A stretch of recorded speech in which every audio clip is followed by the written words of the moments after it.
Alors, en préalable, en préalable,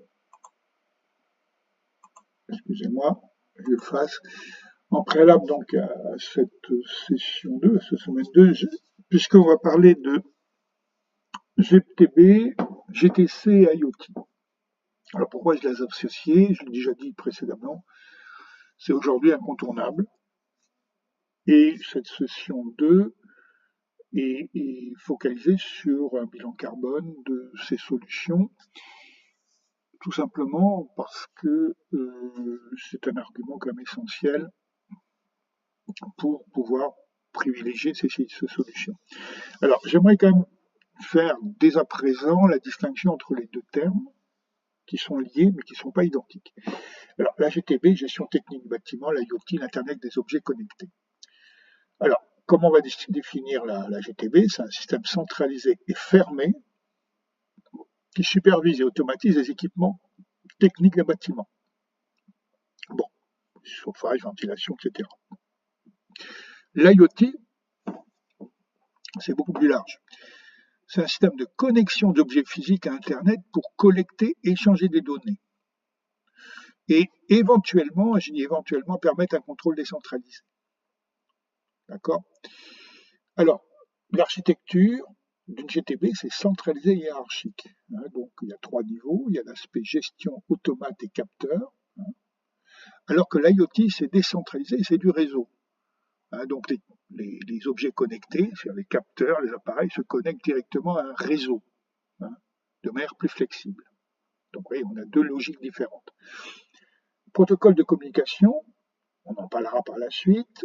Dans le cas de GTB, c'est souvent des outils, des protocoles propriétaires, type BACnet, Modbus, KNX, Loanworks. C'est pour être fiable et stable. Par contre, dans le cas des IoT, on est sur des choses beaucoup plus ouverts. Les plus connus, c'est LoRaWAN, par exemple, le Wi-Fi, évidemment, le 4G, le 5G. C'est interopérable, donc c'est pas propriétaire. Justement, interopérabilité et ouverture. La GTB est souvent un système fermé. D'ailleurs, c'est souvent propriétaire. Par contre, l'IoT, c'est ouvert. Il faut intégrer une multitude de dispositifs et de services hétérogènes et d'origine, enfin de marques, on pourrait dire marques entre guillemets, différentes. Données analyse. Données utilisées uniquement pour le contrôle et la régulation en temps réel. Il n'y a pas tellement d'analyse historique. Alors que l'IoT, données massives, on est dans le big data. On est là pour faire l'analyse avancée de données, d'intégrer l'IA. C'est pour ça d'ailleurs que j'ai intégré plus tard IA dans la logique dans ce cours, le machine learning, par exemple. Vous voyez donc 2 logiques totalement différentes. Alors l'échelle où s'applique le GTB, où s'applique l'IoT. L'échelle et la portée. Donc la portée, c'est la portée des missions, des informations, etc. C'est un bâtiment ou un ensemble de bâtiments, le GTB. Et les informations se gèrent dans cet espace, qui est assez limité.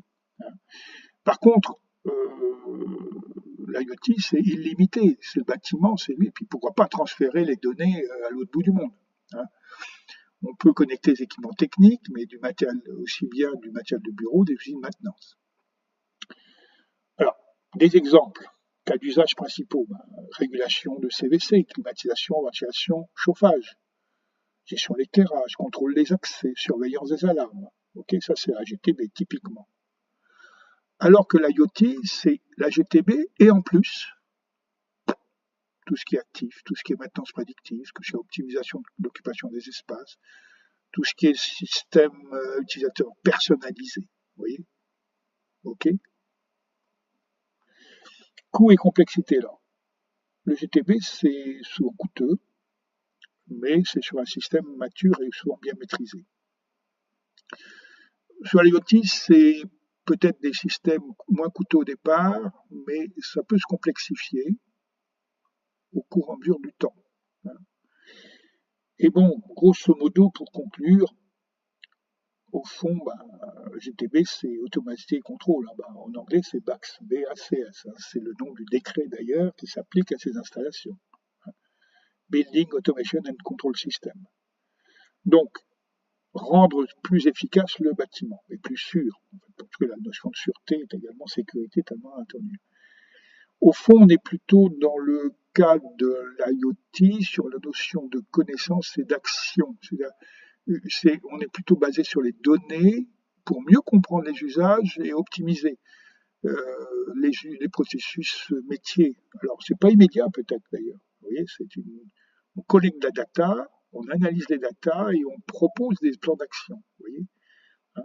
Ce qui est déjà, la GTB, ok, on a déjà en tête, lorsqu'on programme une GTB, l'idée du système qu'on va piloter, comment on va le piloter. Vous voyez, donc c'est deux philosophies différentes, mais qui peuvent se rejoindre. Soyons clairs. Merci pour votre attention.